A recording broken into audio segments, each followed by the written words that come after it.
Euh, En fait, moi, ma première rencontre avec un hôpital de la PHP, ça a été une rencontre familiale. Lorsque je me suis mariée il y a presque 45 ans, l'oncle et parrain de mon mari était un éminent professeur, chef de service de l'hôpital Cochin, le professeur Henri Bricaire. Il était doyen de la faculté, il était membre de l'Académie de médecine, et c'était un homme qui, au milieu de ses charges professionnelles extrêmement importantes, a toujours, toute sa vie, conservé une présence familiale très forte, une grande présence, d'autant qu'il aimait beaucoup son filleul. Et donc ça a été ma première rencontre avec les hôpitaux de Paris. C'est l'hôpital Cochin et l'oncle Bricaire. Et chez lui, à titre privé, j'ai rencontré des grands noms de l'époque, de la neurologie, à la Pitié-Salpêtrière, qui était le professeur Buge, le professeur Lernit. Et, euh, et je ne savais pas à l'époque, bien sûr, que 20 ans, 25 ans plus tard, la neurologie et l'hôpital de la Pitié-Salpêtrière deviendraient un pôle tellement important du combat de la maladie d'Alzheimer, dans lequel je me suis engagée plus tard avec la mort de ma mère. Et puis, donc, une vingtaine d'années plus tard, la maladie d'Alzheimer est rentrée dans ma vie avec ma mère. Et elle a fini sa vie, les derniers mois de sa vie, dans un hôpital de la PHP, un hôpital gérontologique qui s'appelle René Muret Bigottini, en Seine-Saint-Denis. Et là, j'y ai rencontré aussi pour la première fois, ça a été le premier professeur, bien avant que ce soit, je dirais, dans les mœurs et encore moins dans la loi, le professeur Yves Mémin, qui était un professeur de gérontologie, et qui était le premier, avec quelques temps plus tard, le professeur Robert Moulias de Charlevoix. Ça a été les deux premiers professeurs qui m'ont sollicité pour parler, pour témoigner, pour dire, alors qu'à cette époque-là, je dirais, personne, pas grand monde ne s'intéressait aux aidants familiaux. Ce sont eux qui ont les premiers pensé que devant les professionnels, dans les colloques de médecins, de professionnels du soin,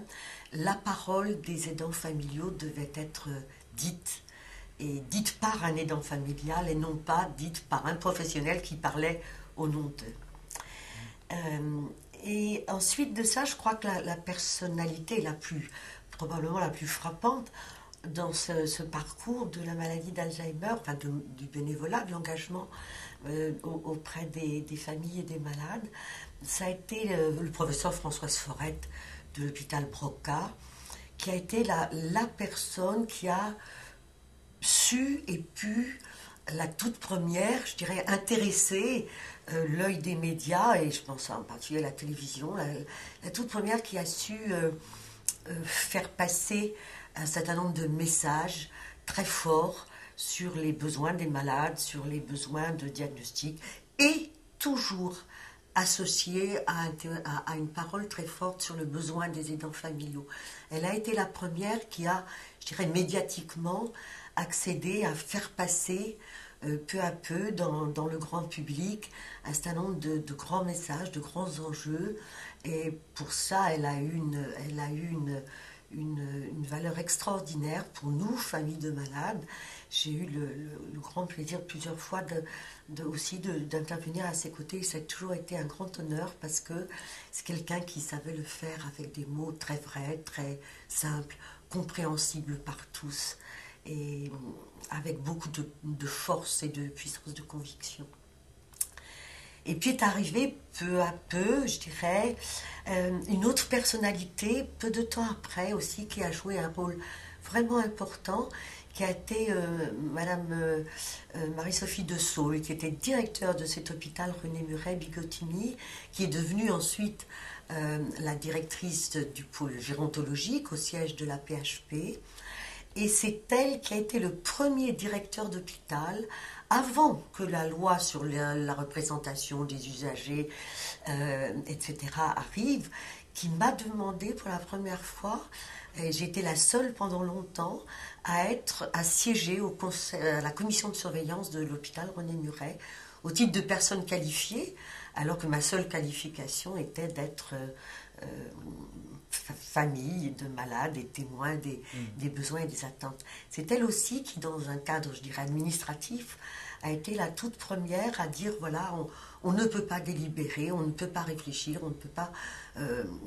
inscrire des projets et des décisions budgétaires et des décisions de soins sans que la parole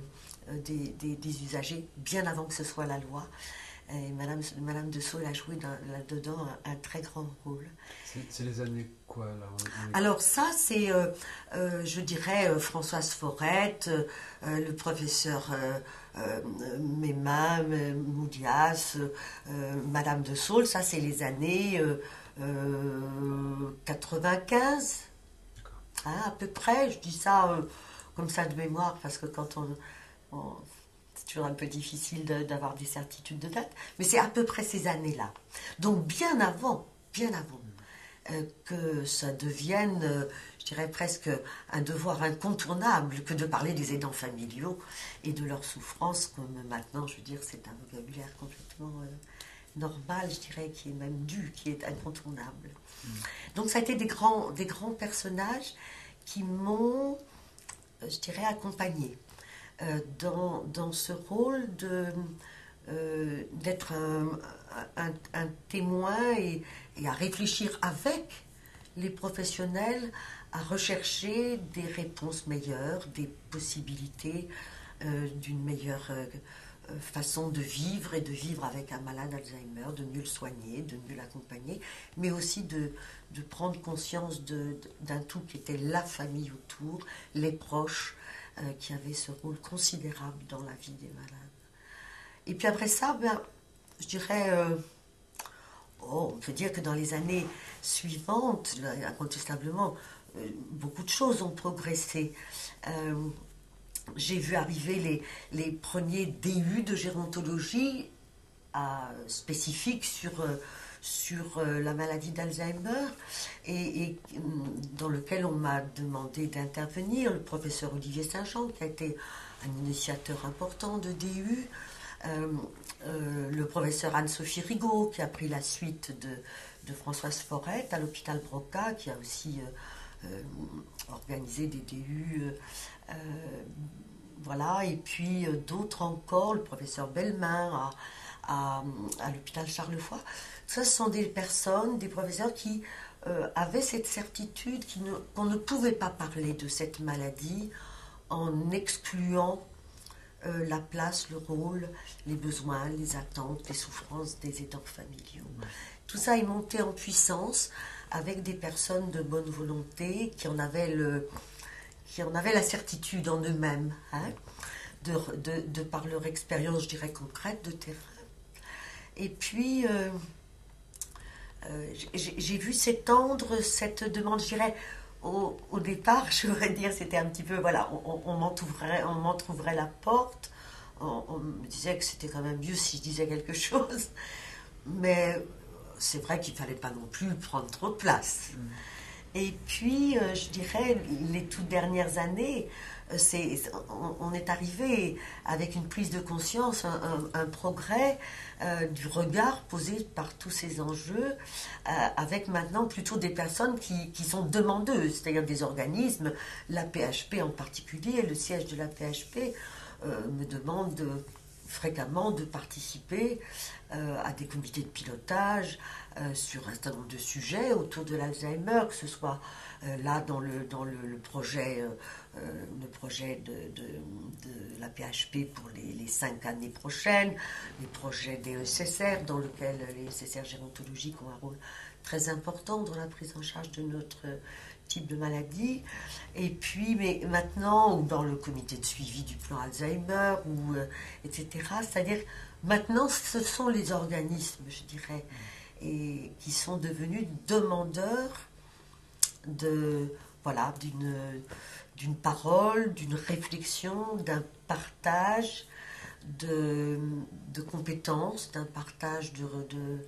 et puis peut-être un des lieux où, je dirais, au sein de la PHP, où j'ai pu aussi vivre de plus en plus et de plus en plus pleinement une réflexion partagée avec des professionnels et un engagement extrêmement fort. C'est l'espace éthique de la PHP avec Emmanuel Hirsch qui a donné une très très large place dans les divers sujets de réflexion éthique de l'espace éthique, une très large place aux enjeux de la maladie d'Alzheimer, où là j'ai eu aussi l'occasion, et j'ai toujours heureusement l'occasion de partager des moments très forts de réflexion chaque mois dans le groupe de travail avec des professionnels divers de formation et d'origine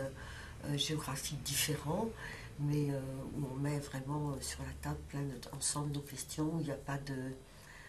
hiérarchie, il n'y a pas de pouvoir, il y a tout le monde marche vers le désir de mieux approfondir un certain nombre de choses et un certain nombre de questions. Alors la PHP a sûrement été pour moi un lieu d'engagement. Je témoigne d'une vraie démarche, et je dirais même ce qui est encore plus récent, mais qui me frappe beaucoup, c'est maintenant des demandes en provenance d'hôpitaux d'aigus de la PHP. C'est-à-dire, pas des hôpitaux uniquement de gérontologie, mais des hôpitaux d'aigus qui ont mesuré d'abord que l'arrivée de patients âgés dans leurs services d'urgence, dans leurs services de cardiologie, d'orthopédie, etc., ça n'était pas des patients qu'on pouvait prendre en charge de qualité de la même façon, qui avaient des besoins